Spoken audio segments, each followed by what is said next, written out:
Hallo und herzlich willkommen in meinem Handwerker-Alltag. Heute mal ein anderes Video bezüglich, heute mal ein Video, in dem ich meinen Beruf mit meinem Hobby vermische.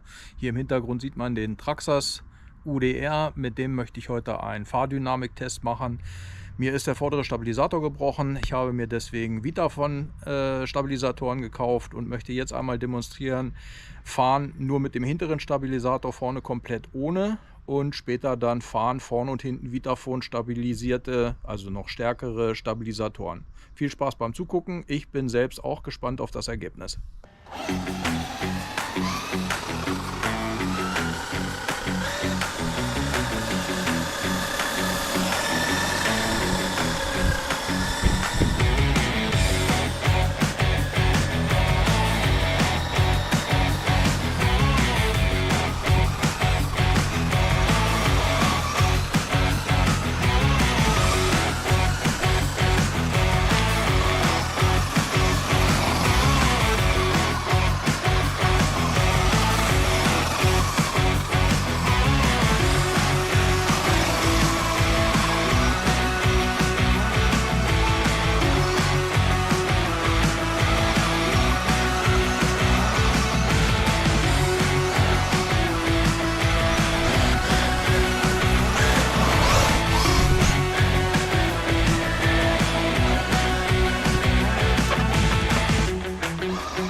Okay, ist bereit? Das Mikrofon machen, nicht zu sehen.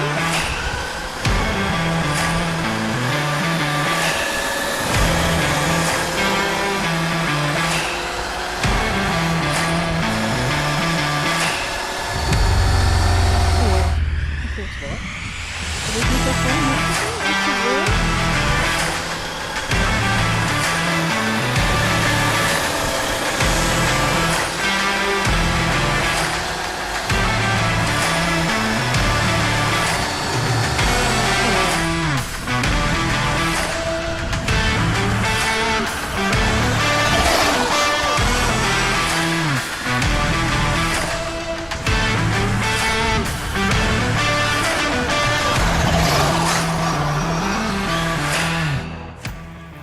Resümee Fahrdynamiktest. Wie man hier in diesem Video sehr schön sehen kann, sind die Stabilisatoren durchaus sinnvoll für Kurvenfahrten, gerade auch bei höheren Geschwindigkeiten. Schließen leider Überschläge nicht zu 100% aus, minimieren aber das Risiko deutlich. Ja, im Gegensatz zu den originalen Stabilisatoren stabilisieren die Vitaphone-Stabilisatoren noch mehr. Das Fahrzeug neigt sich in Kurvenfahrten weniger nach außen. Beim Slalom ist es jetzt leider nicht so eindeutig gewesen, aber auch da kann man die Kippbewegung mit und ohne Stabilisator wunderbar vergleichen. Jo, also für mich haben sich diese Stabilisatoren auf jeden Fall rentiert. Ich werde sie definitiv drin lassen und weiterhin damit fahren. Vielen Dank fürs Zuschauen. Wem das Video gefallen hat, der darf es gerne teilen, liken und meinen Kanal abonnieren. Bis zum nächsten Mal. Macht's gut.